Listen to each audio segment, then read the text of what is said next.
I'm a long-haul trucker, have been for 12 years.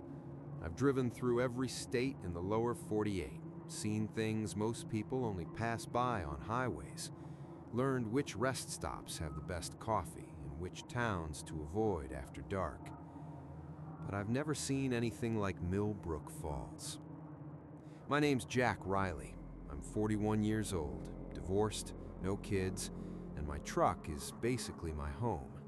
I like it that way. The open road, the solitude, the constant movement. It suits me. This happened 6 weeks ago. I was hauling electronics from Seattle to Atlanta, running behind schedule because of weather delays in Montana. I'd been driving for 11 hours straight and needed to stop for the night. My GPS showed a truck stop about 40 miles ahead, but when I got there, it was closed, permanently from the looks of it. Boarded up windows, empty parking lot, weeds growing through the asphalt. I checked my phone, no signal.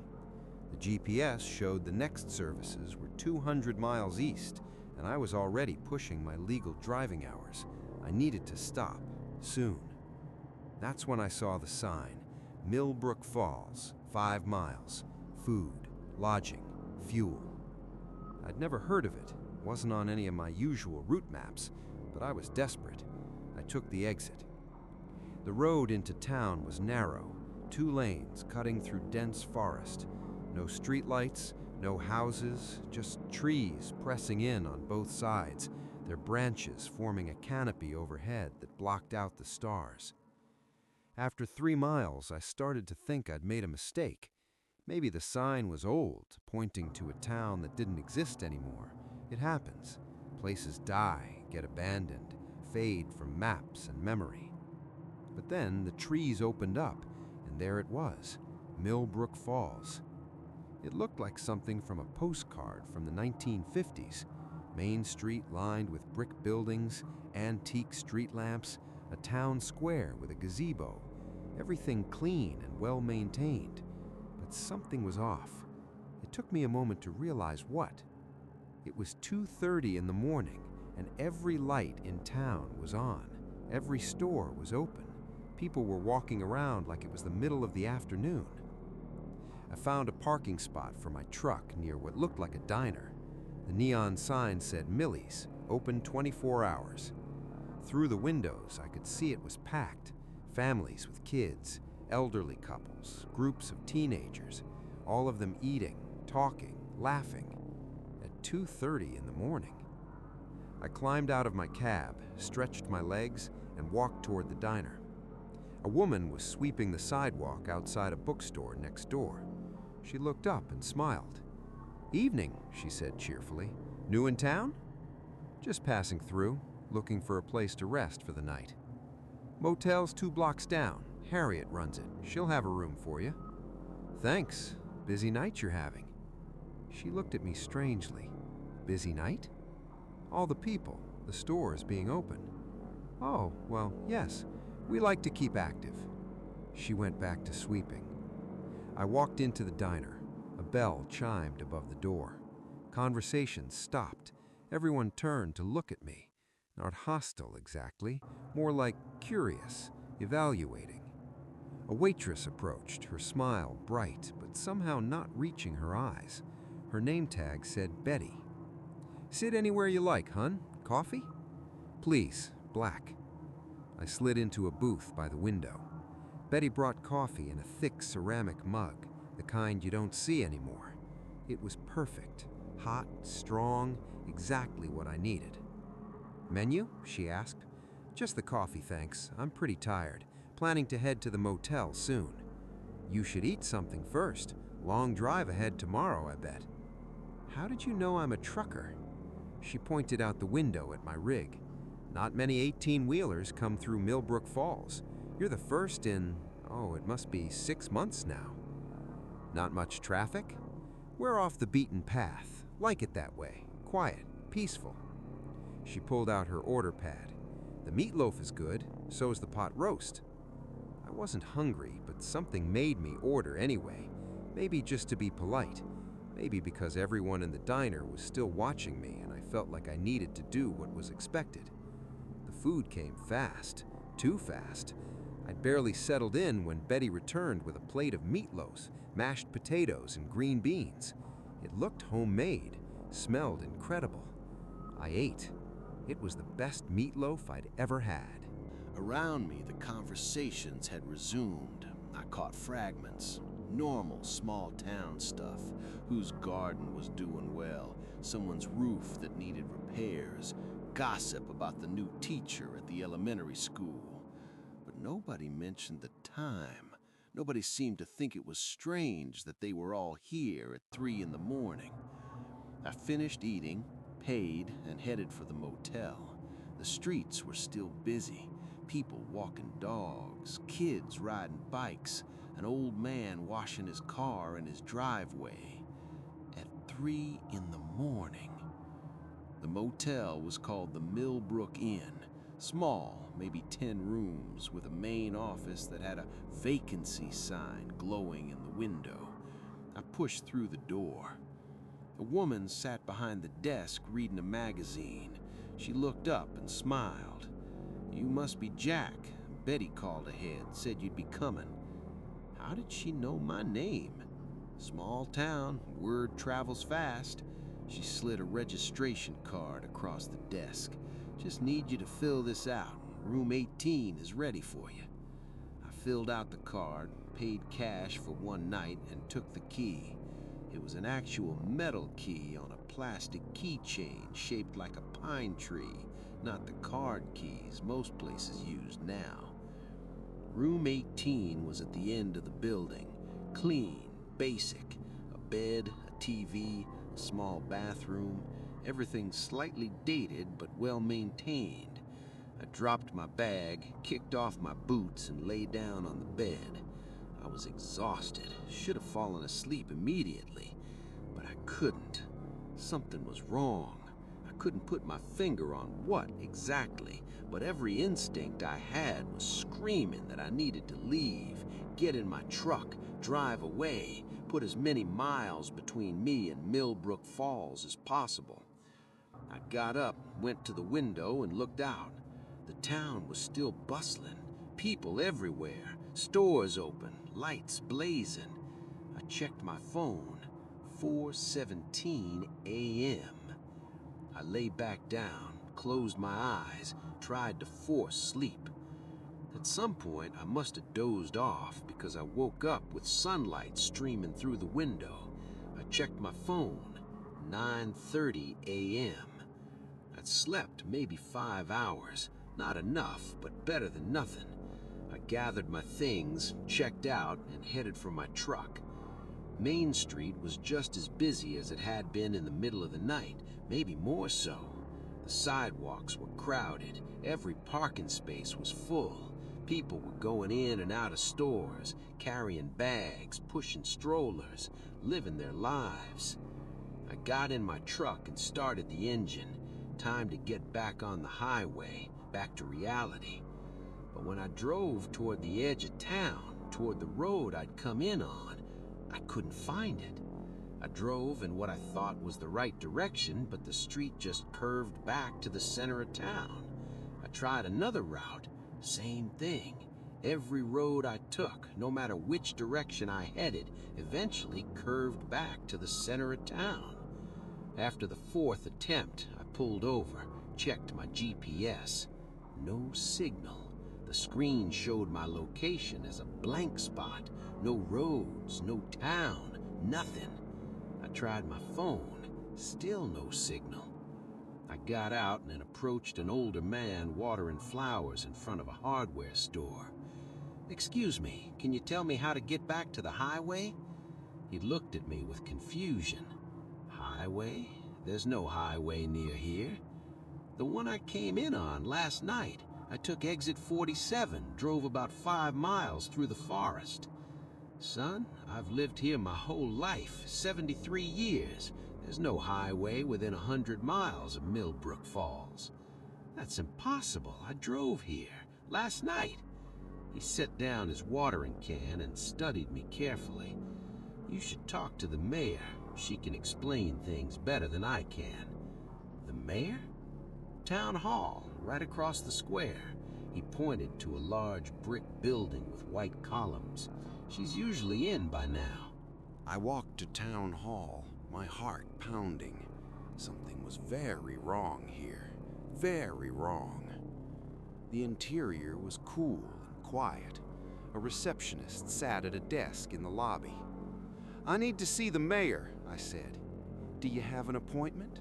"No, but it's important." She picked up a phone, spoke quietly, then nodded. "She can see you now, second floor, office at the end of the hall." I climbed the stairs, found the door marked Mayor Catherine Brennan. I knocked. "Come in." The office was spacious, with windows overlooking the town square. The woman behind the desk was in her 50s, professional looking, with kind eyes and a tired smile. "You must be Jack. Please, sit down." How does everyone in this town know my name? Word travels fast in Millbrook Falls. Betty mentioned you came through last night. That makes you special. Not many visitors make it here anymore. "I need to leave, but I can't find the road out." She folded her hands on the desk. "That's because there isn't one. Not anymore." "What are you talking about?" She sighed. "How much do you know about quantum physics, Jack?" "Nothing. I drive a truck." "There's a theory about parallel realities, infinite universes existing simultaneously, separated by infinitesimally small differences. Most of the time, these realities never interact, but sometimes, very rarely, something happens, a collision, an overlap. A town from one reality bleeds into another." I stared at her. "You're saying this town isn't real?" "Oh, it's real, just not real in your world anymore. Millbrook Falls was a normal town once, in your reality. In the 1950s, there was an accident at the research facility on the outskirts of town. An experiment with particle acceleration went wrong. The town shifted, slipped between realities. We're still here, still existing, but not in the same dimensional space we started in." "This is insane." "Is it? You can't find the road you came in on. Your GPS doesn't work. Your phone has no signal. You're experiencing temporal displacement. Time doesn't work normally here anymore. We don't sleep because we don't need to. We don't age. We don't die. We just exist, perpetually." I stood up. "I'm leaving. I'll walk if I have to." "You can try. Others have. But the forest goes on forever. No matter how far you walk, you always end up back here. This is what we are now, a pocket reality, a town that exists outside of normal space and time." "How long have you been here?" "In your time frame, about 70 years. For us, it feels like yesterday. Time is strange when you're not subject to it anymore." I thought about the people I'd seen, the way they'd all looked not quite right, too perfect, too unchanging, like photographs of real people rather than real people themselves. "Other people have come through," the man at the hardware store mentioned. "I was the first trucker in 6 months. What happened to them?" "They stay, eventually. After trying to leave and failing, they accept it, become part of the town. It's not so bad, really. No pain, no loss, no death, just existence. Peaceful, eternal existence." "I don't want that. I want to go home." "Home to what? You said yourself you're divorced, no kids, basically live in your truck. What are you going back to?" She had a point, but that wasn't the point. "It's my life. I choose it. And we didn't choose this, but we've made peace with it. You can too." I left her office, walked back out into the perpetual daylight of Millbrook Falls. The town square was full of people, happy people, content people, people who would never grow old, never die, never change. People who were trapped. I got in my truck and drove. picked a direction, and just drove. The road went on and on through endless forest, and then suddenly I was back on Main Street. I tried again, same result. I tried for 6 hours, every direction, every possible route, always ended up back in the center of town. By the 7th hour, I was exhausted, hungry, defeated. I parked the truck and went back to the diner. Betty greeted me with a smile. "Coffee, hun?" "Yeah, and the meatloaf." She brought the food. I ate. Around me, the same people from last night were having the same conversations. Maybe it was different people having different conversations, but everything felt the same, unchanging, eternal. After I ate, I walked through town, really looked at it for the first time. It was perfect, too perfect. Every building maintained, every lawn manicured, every person healthy and content. It was a prison disguised as paradise. I spent that night at the motel again, and the next night, and the next. Each day I tried to find a way out. Each day I failed. By the end of the first week, I stopped trying. By the end of the second week, I'd started helping out at the hardware store, just to have something to do. The old man who owned it, whose name was George, seemed grateful for the company. By the end of the third week, I'd almost forgotten what it felt like to be tired, to need sleep, to feel time passing. By the end of the fourth week, I couldn't remember why I'd wanted to leave. Now it's been 6 weeks, or maybe 6 days, or 6 years. Time doesn't mean anything here. I work at the hardware store during what used to be day. I eat at the diner. I read books from the library. I talk to people who have been here for decades but look the same as they did the day they arrived.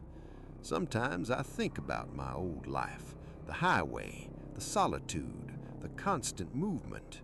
Sometimes I miss it, but mostly I don't think about it at all, because this is my life now. Millbrook Falls, the town that doesn't sleep, the town that exists outside of time and space, the town that you can check into but never leave. My name is Jack Riley. I'm 41 years old, or maybe I'm 41 forever.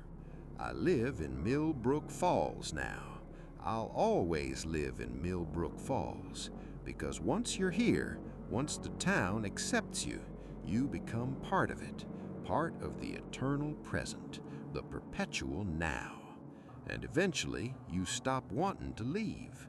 Eventually, you forget there was ever anywhere else to go.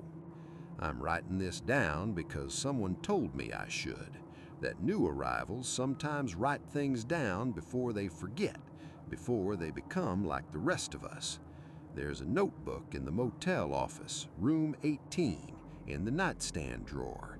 Dozens of entries from dozens of people who came before me. This is mine. If you're reading this, it means you found Millbrook Falls too. You took the wrong exit, followed the wrong road, ended up in the town that doesn't sleep. You'll try to leave. They all do. I did. But you won't succeed. And eventually, you'll stop trying. You'll become part of the town, part of the eternal present. And one day, maybe years from now, maybe tomorrow, time doesn't mean anything here, another traveler will arrive, and you'll greet them with a smile. You'll show them to the diner, to the motel, to the perfect, peaceful, eternal life that Millbrook Falls offers.